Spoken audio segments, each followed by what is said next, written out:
This one was a weird one for Rumination. This was a request by a friend of mine, actually, who also happens to be a patron. And I did end up going through the DLC as well, although that was a little bit of a side venture, and there were some issues with the game not running.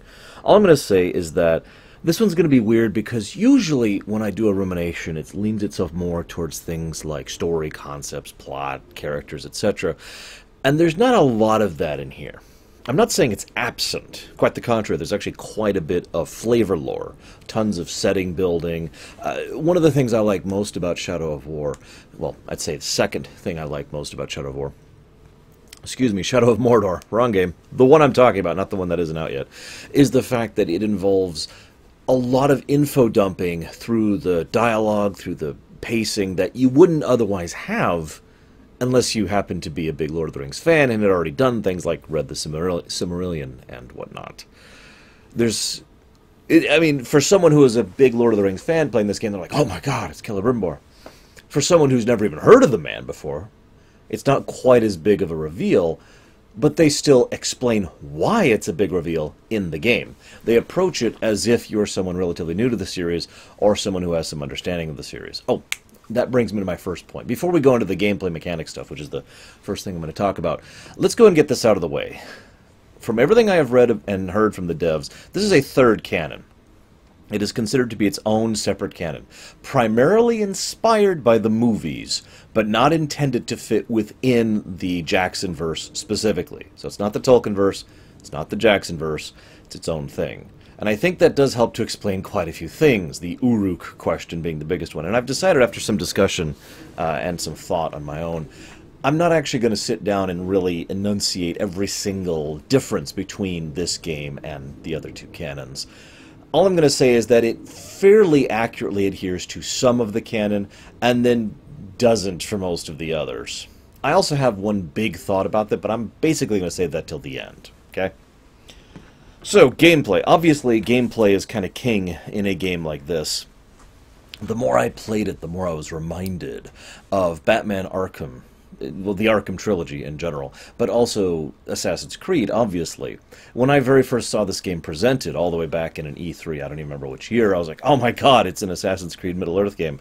And my reaction to that was positive. I was like, yeah, that sounds great. The flow of the combat works very well for me from a purely gameplay perspective. I enjoy it. I enjoy being like, ha, sure. I did have a couple of control issues, and there were a couple of UI faults where I'd be like, let's do this. No. This game suffers from the same thing that several other games suffer from. I could point to Skyrim as an immediate example, but I've noticed that quite a few games have this thing where they're ported to PC, and it's basically just, you know, analog now equals mouse, and they don't actually reprogram how that works, so like mouse control doesn't work quite right. I bet a lot of you know what I'm talking about. When menuing with a mouse doesn't feel right, just because it wasn't ported properly. Now, it wasn't a huge issue. It didn't really get in the way of my enjoyment of the game, but it was something that was kind of a non-stop, just, every now and again, why is this happening? So I did have a couple of troubles in some fights for that. I'm not going to blame my own lack of skill on that, of course. I do have a little bit of a twitch problem nowadays, no pun intended. And so there were times where I'm like, oh god, I need to do this. Probably the only time it really actually caused me to have difficulty to move forward is when there's the mission where you have to properly parry an oncoming charge from a Katagor. And you have to do this twice in two separate missions. And so it's like, ugh! But the thing is, the button for doing that is the exact same button as going into focus mode and pulling at your bow.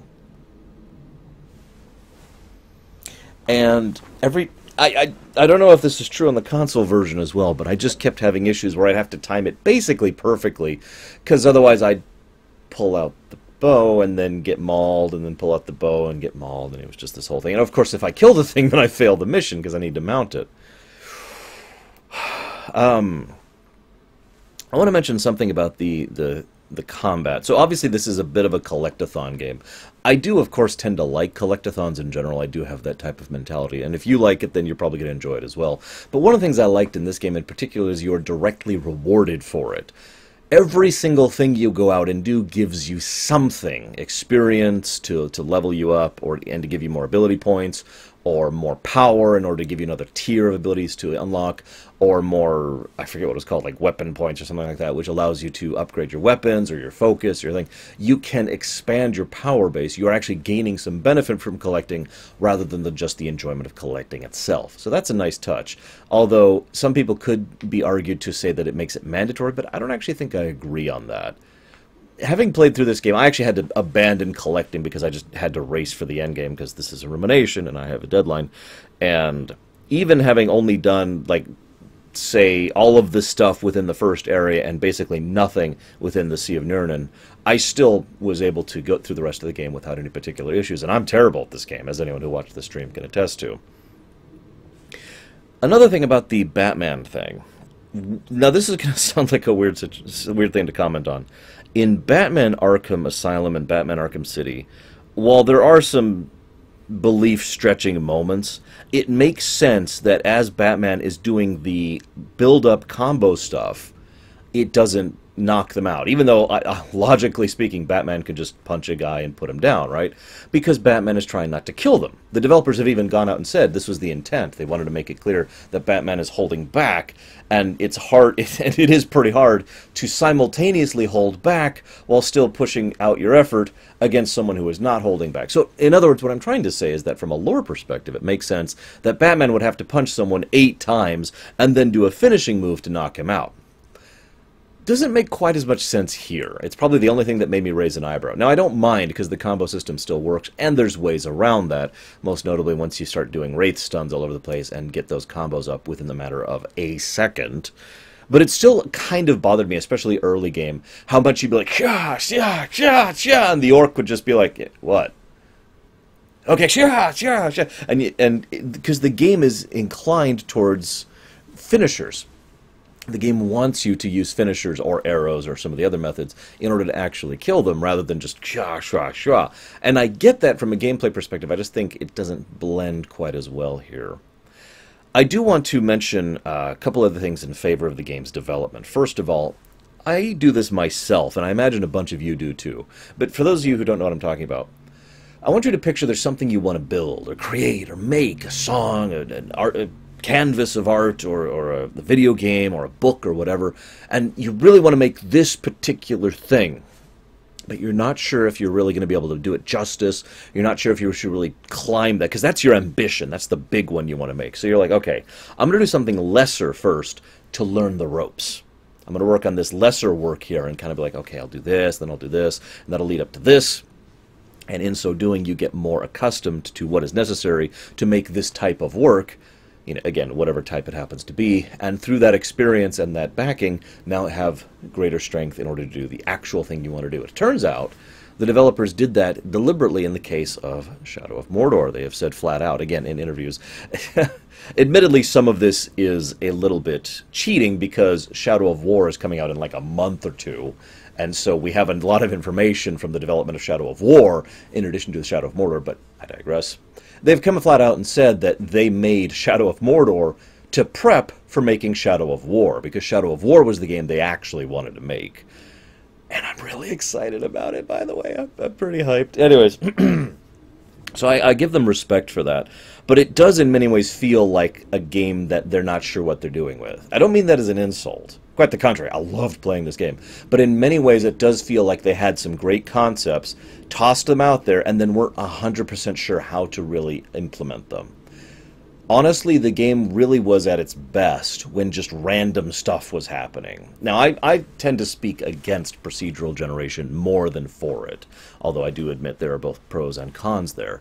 This is probably one of the better implementations of this kind of procedural system that I've seen, and I had a lot of fun. One of my favorite elements that happened, and anyone who saw the stream could attest to this, was I was going after this one random target, which was just a guy. You know, he was some guy to increase my power. Okay.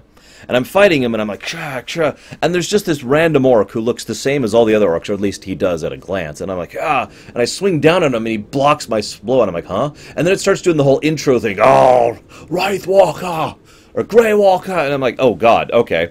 And then a third one shows up, and then a fourth one shows up. So I'm fighting 3 captains plus the named guy all at the same time, and I'm just like, trying to think my way around this. You know, I knocked down the flies so that one of them runs away. He actually ran back later, and it's like, hey, no more flies to protect you this time. And I'm like, oh my god.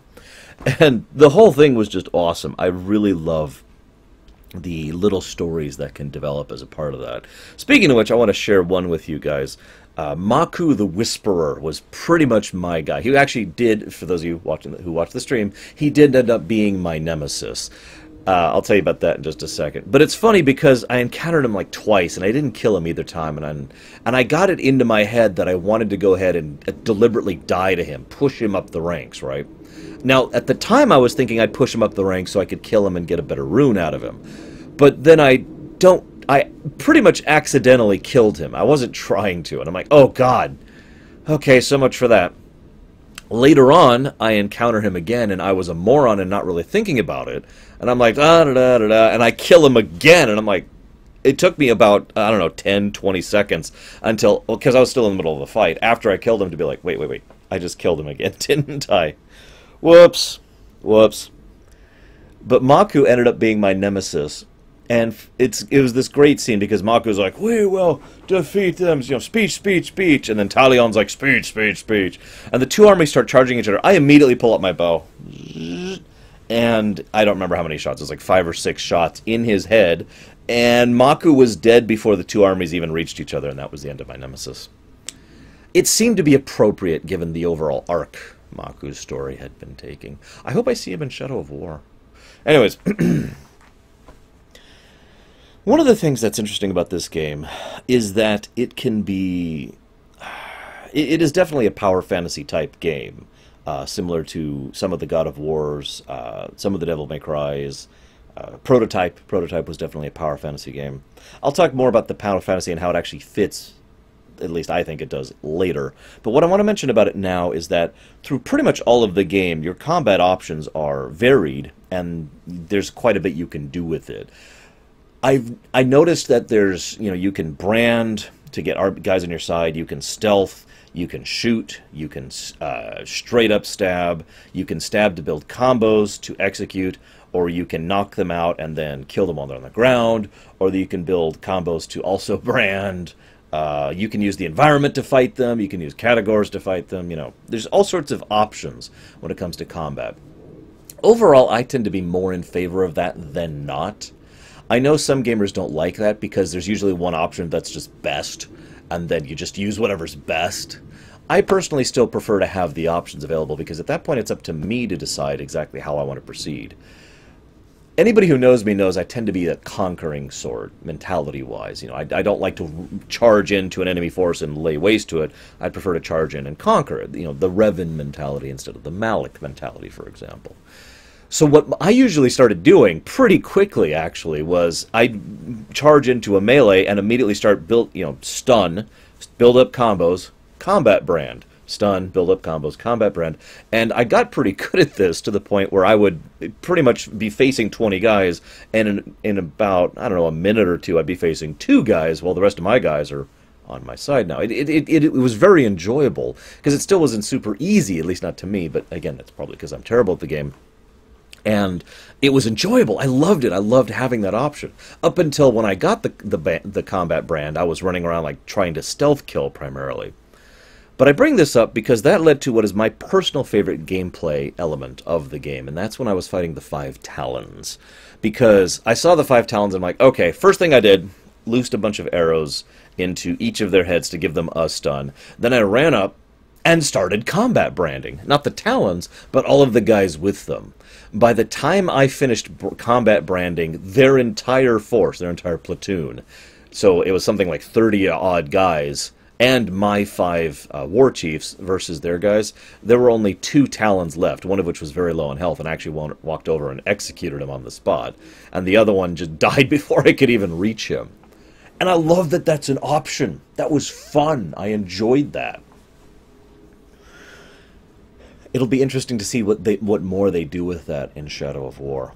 But given all these options, and given how overall strong you are in combat, and this is something I've been building up to, I think it's appropriate that almost all the bosses are Zelda-style bosses instead of straight-up bosses. You know, even the legendary Graug you have to fight.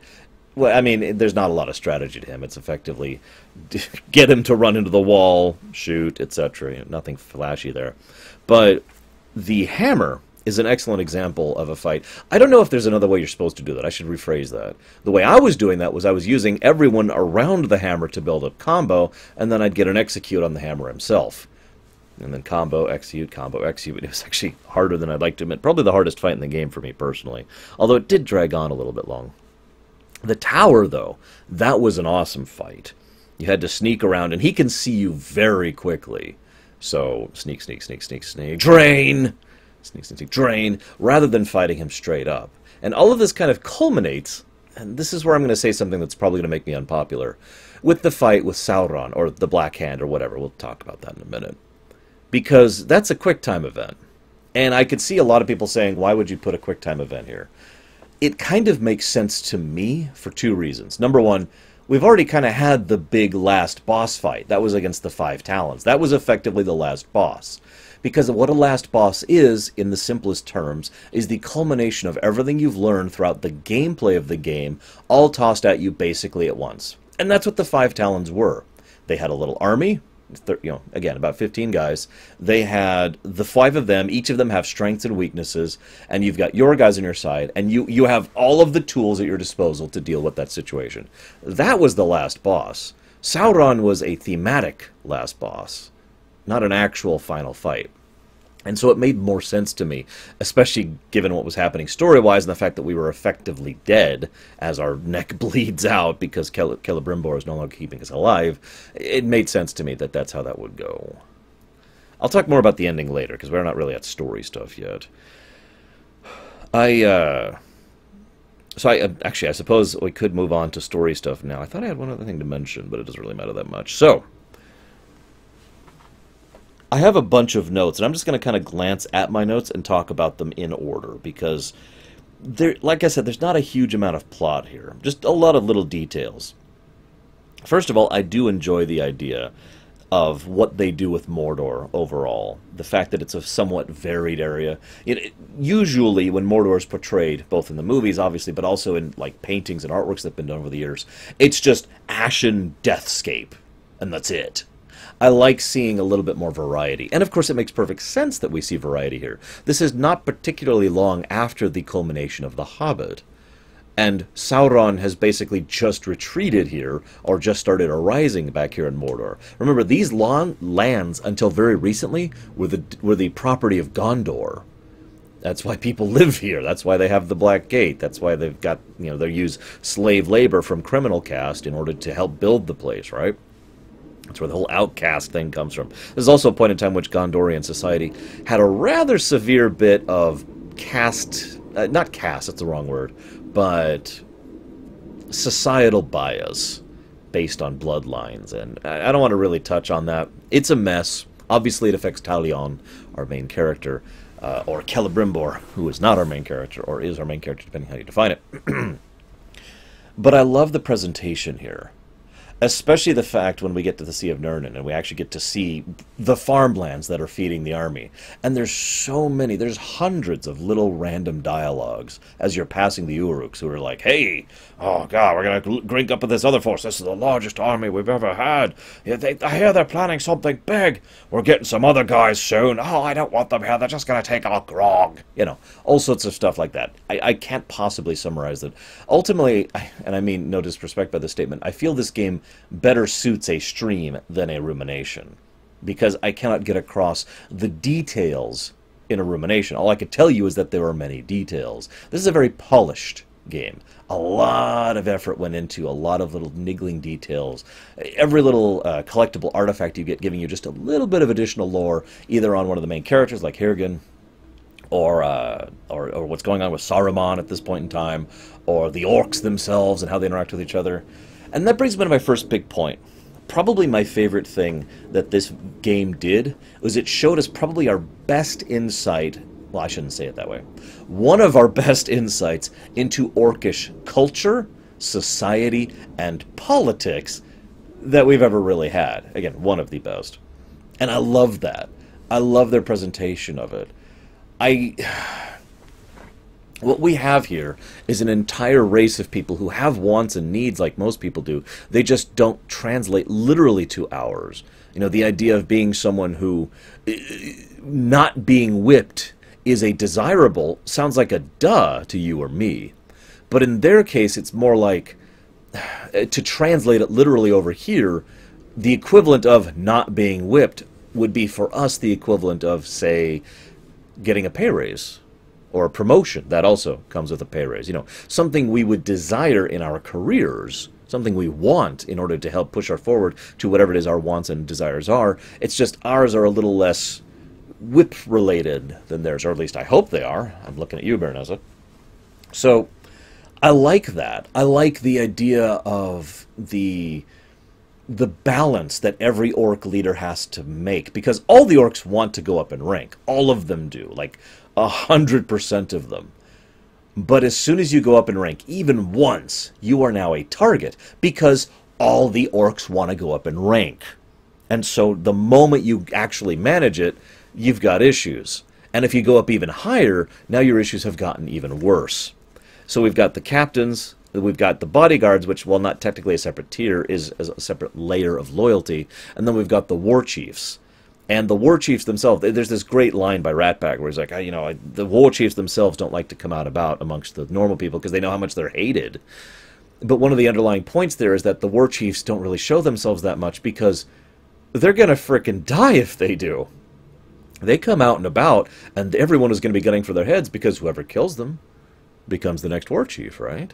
That's the method of promotion there. And it makes sense in a really strange kind of a way. Because if you are capable enough to defeat your opponent, then you are better than them. And ergo, you are more deserving of the position they had. It's actually a very Sith mentality. And, well, anybody who's done any studies on the Tor era of the Sith Empire knows that's why the Sith Empire self-destructed and was falling apart. Because that mentality doesn't actually work long-term. The only possible way it can even sustain itself is either A, if you're bringing in such a massive influx of new people that it can, you know, you're basically just constantly flinging people into the grinder, or B, if you have a large external force to point them at. Which brings me to an interesting point. One of the nice little notes they keep mentioning, and this came up several times, especially in the Sea of Nirnen, was, oh, the Humes, the Gondorians, they're the invaders, they're the ones taking our lands, they just want the best stuff for themselves, you know. There was a little bit more of an emphasis on the idea that the orcs aren't just hate-filled death machines, but instead that they were an opposing force, I guess is the way I want to put that. Not that I'm saying I really sympathize with the orcs, nor am I saying that they deserve any kind of real diplomatic ties, but I'm just saying that it was nice to see them as something other than... Another point, while we're on this subject, I really enjoyed Ratbag. Ratbag was awesome. He's probably my favorite character in this piece. Well, that's not true. He's probably my second favorite character within this game. The first being Celebrimbor, for the curious. Or the Turian Counselor, if you prefer. Yes, Sauron. Ratbag was an excellent example of what could be accomplished under the right circumstances. I hate to make a weird reference here, but anybody know about the, and I'm probably going to pronounce this wrong, Sengoku Jidai period in Japanese history? The point of that, the point I'm bringing up, because there's a lot that can be said about that point in history, is that basically every particular major power in that period was at war with every other power in that period. In other words, no allies. That's the important part. Now, yes, I know there were a couple of exceptions to that, and those exceptions were very powerful as a result of that, and that's my point. Ratbag is an interesting example of a politician amongst the orcs. And I don't mean that as an insult. I mean he's the kind of person who isn't as strong in order to just enforce his will like all the other orcs do. He has cunning and a degree of intellect, at least for an orc, to be able to outmaneuver or outthink his opponents. He can't stand up to him in a one-on-one fight, and that's a problem. But if he had an ally, and that's also relative to the orc culture, the orc political infrastructure, because really, with only a few exceptions, none of the orcs are allied with each other. The moment one goes down, or the moment one senses weakness, they are preyed upon. And so we see the same type of situation. I mean, the constant nonstop missions for, duels or infighting or whatnot between the captains alone helps to emphasize that. Never mind the massive overhaul of the power structure every time someone dies or every time something goes wrong for one particular individual or another. It's awesome. I love it. I find it fascinating. So the reason Ratbag ties into this nicely is because he has an ally. Us. Now, we're not exactly the best of allies to someone like Ratbag, but it is relevant to note that with someone, if he had an ally who had power, as in personal power, he and that ally could actually accomplish quite a bit within the infrastructure of the political machinations of the orcs. Now, the hammer proved why that kind of a system doesn't quite work, because there is one thing that all political power bends to, and that is personal power. As we saw when Ratbag's like, yeah, I'm the last war chief. Oh, okay. Smash! And then Ratbag is dead, or at least I assume he's dead. It is worth noting that they never really show us his corpse or anything. Real quick, how many of you would love to see Ratbag in Shadow of War? Anyways, but I love this presentation of it. It's something that I've never seen displayed like this, and it really helped emphasize the lore side of the game to be more enjoyable for me. A couple more thoughts really quick. I'm just going to run through. This isn't going to be a super long rumination. Sorry, third. The timeline placement is significant. I don't know if this is true or not, but I have the headcanon as of now that the events of this game and the next game, and we'll see when we go through Shadow of War. I will be doing a premiere run of that, by the way. When we go through that game, we'll know for certainty. But what I think is happening is that Talion and Celebrimbor's efforts and the efforts of the others involved is why things were allowed to go the way they go. Hobbit happens, and it's, 60 years? Lord of the Rings happens. In that 60 years, both sides know about the other, and neither side really actively goes after the other. Why? Well, if someone was actively stymieing the efforts of the Dark Lord and preventing him from properly mobilizing in time to start his war 60 years earlier, or 50 years earlier, or whatever, that would make a lot of sense, wouldn't it? Celebrimbor himself flat out says that if we succeed in these efforts, without the ring, Sauron will be unable to act properly manifest as anything other than the Eye, which also kind of ties back into the movies, by the way, more than the books, I mean. So it is my personal opinion that all of our efforts aren't going to waste throughout this game, and hopefully the next one. Our efforts are what is literally allowing Middle-earth a chance to be ready and to be able to deal with Sauron when the time comes and when the Fellowship happens. Just my opinion. Couple other thoughts. Obviously, the way they present the Spirit Realm is awesome. It's almost straight up the same as they did in the movies. Different color tones and different types of visual presentation relative to where on the morality arc someone sits.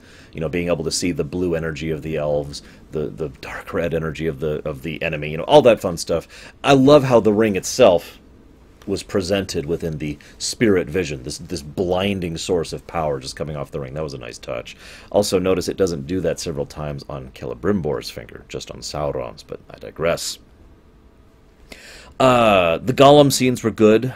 I very much enjoyed the Gollum scenes. Whatever actor they brought in to do a presentation of Andy Serkis was good. Good stuff there. I'm sorry, just checking something real quick. There we go. Sorry. I also like how he's... Okay, I have a theory that Celebrimbor wasn't missing his memories at all. That's just a theory. But it is my opinion that he never actually needed to have his memories restored to him. And he was going through the motions here to ensure that Talion remained with him. I suppose that more of that discussion needs to wait for later. But it's relevant to the Gollum missions because we get some interesting backstory from the Gollum missions. And I feel really, really, really bad for Celebrimbor, even though, well...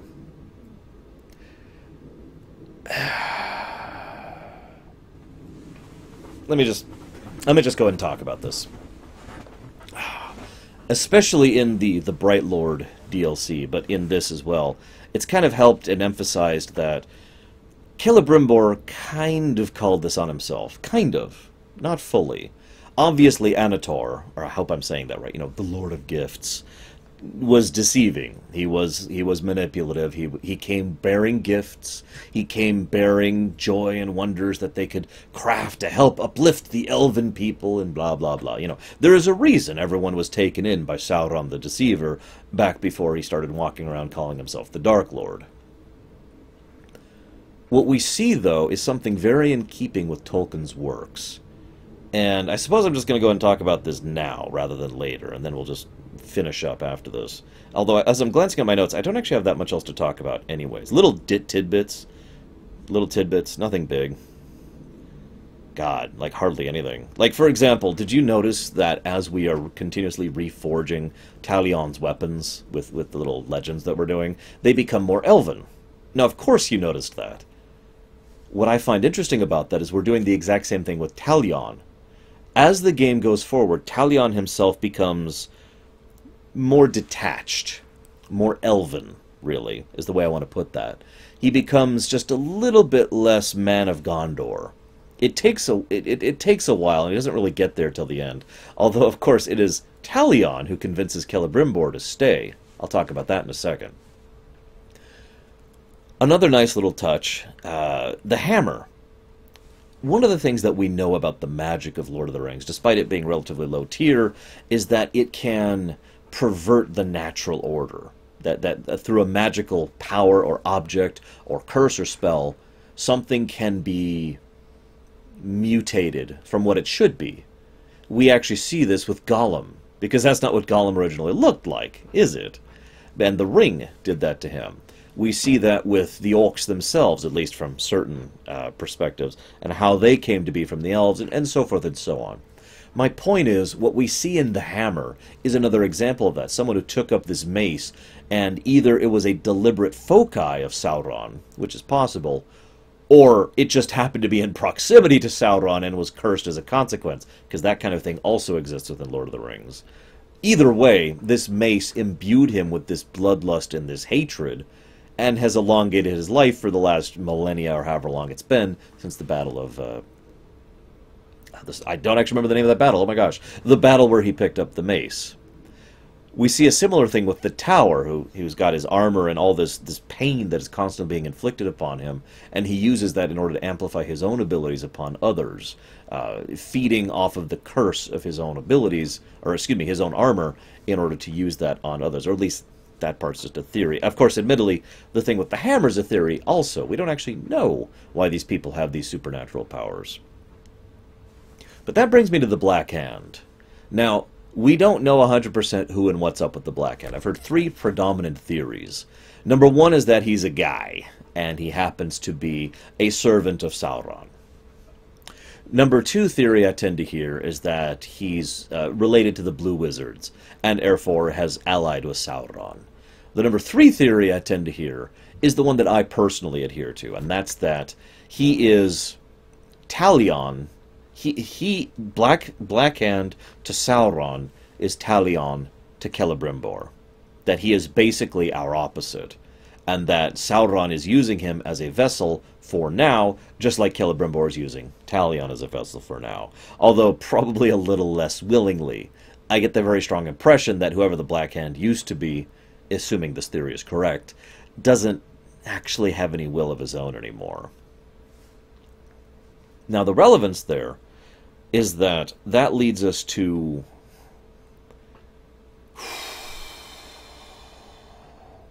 Celebrimbor himself. Now, Sauron's motivations in all this are obvious. What are Celebrimbor's motivations? He has one line, once in the whole game, where he mentions that we have not given up hope, for we hope to someday retain our salvation, or our redemption, excuse me. He says redemption. Celebrimbor, in my opinion, wishes to be redeemed. Now, he he's still very elven. He's extremely pragmatic and, frankly, a cold fish. But Celebrimbor is not completely uncaring. He's actually quite kind in several aspects throughout the course of the game. And he obviously does care about what's happening to Middle-earth, and he obviously does care about fighting Sauron, and not just for personal reasons. I have no doubt that he would be qualified as a good guy. In fact, if he wasn't, the thematic point I'm building to would be worthless. So Celebrimbor, his primary motivation is to try and do something to make up for what he has already done. The crafting of the rings, of course, and the loss of his family after he failed to usurp Sauron. You did notice that Celebrimbor has tried this before. He has already tried to raise an orc army. He has already tried to use the weapons of the enemy against them in two separate ways. Figuratively, in terms of the armies of the Uruks, and literally in terms of having the ring. Both failed. Now things are a little bit different. Talion's motivations are far more basic. Revenge! Although it becomes very clear very quickly that Talion's motivations shift from revenge to stopping the enemy. While revenge is undoubtedly still on his mind, and of course he does want to move on into the human afterlife in order to be with his family, at a certain point it becomes clear that Talion starts to really get invested in what's happening in Mordor and wants to actively do something about it. And Celebrimbor has given him the tools to do so, unintentionally, thanks to Sauron's motivation.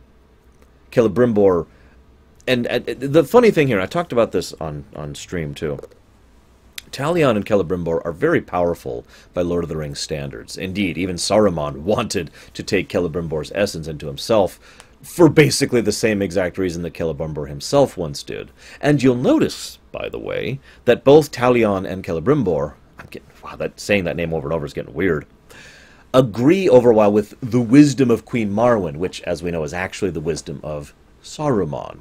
I actually talked about this at length during the Lord of the Rings trilogy rumination, so I won't cover it in detail here. But what we're seeing is that mentality again of power is how you fight for good. Strength is how you fight for good. Wise, careful, cold, calculating decisions. That's how you fight for good. Yes, we are allowing people to die, but it's for the greater cause. And that kind of thing has always been against the overall morality of Tolkien's works. One of the things Tolkien made very clear, even and there's no denying this, is that to try and use the weapons and power of the enemy will not end well. It'll either corrupt you or quite literally turn you into a new Dark Lord, similar to Sauron himself. There's no avoiding that. What we see in this game is someone who is... We see two people who are at least kind, who care, who want to do the best they can, and who are using the weapons of the enemy against them. And how does the game end? The time has come for a new ring. Even knowing that was coming, that gave me a bit of a shiver when I saw that, because no possible good could come of that because of the way the morality of this setting works. Whatever I might think, whatever might work in other settings or in other real life, this is Tolkien's setting, and it's clear they are adhering to that. This is going to end badly, and that's one of the reasons why I'm okay with the power fantasy. First of all, it has a massive Achilles heel. They're fighting up against Sauron, the Necromancer.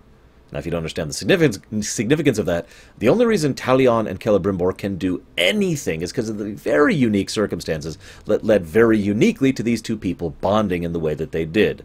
Talion effectively being undead, and Celebrimbor effectively being a ringwraith. And so the two of them have tremendous power individually, but that power can be taken away at a moment's notice, as the Black Hand showed during the final confrontation. Their greatest strength is also their greatest weakness, and if anything happens to it, it's over. And now they are seeking a new ring, probably to try and offset that, but also to escalate things. It's not enough to get revenge. It's not enough to defeat the Black Hand. We're going to stop the Dark Lord. We're going to help them. We're going to use the weapon of the enemy. How many times have we heard people in Lord of the Rings say that? We will use the weapons of the enemy. They even quote that word for word in this game. Celebrimbor himself says that. And remember, Celebrimbor knows what goes down that path. Or does he?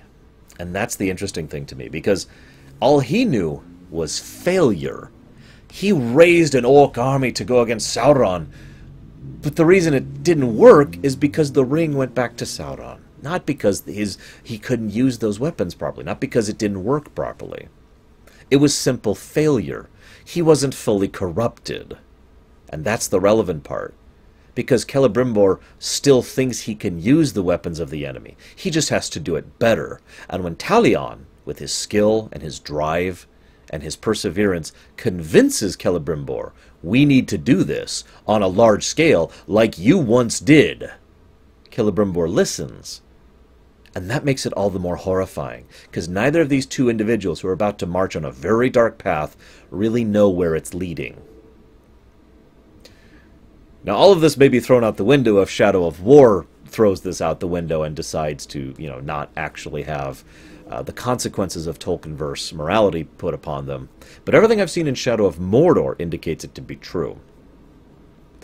It is worthy of note that we don't really know the fates of just about everyone involved as far as the side characters. Ratbag is knocked away, may or may not be dead. Hirgon, they mentioned he talked about you need to get out. Do they get out? We don't actually know. Lithariel, I mean, obviously the Sea of Nirnan was under attack while we were away, and now they're gone? It's implied that they're dead, but we don't actually know their fate, so there's some wiggle room there. But I mentioned this. Oh, the hunter is gone as well. I can't remember his name, the dwarf gentleman. I mentioned this because even within this game, we kind of see that this quest, this overall arc to use the enemy's weapons against them, doesn't actually end all that well for the people involved. We do finally do some serious damage to Sauron's army, and we are able to stall his efforts. But that's it. It's all we've accomplished. It will be up to the next game to see where we go next. Let me check my notes really quick here. I already talked about that. Yeah, I suppose that's actually everything. I really enjoyed playing this game. A lot. I really am looking forward to the next one. And I will see you guys next time.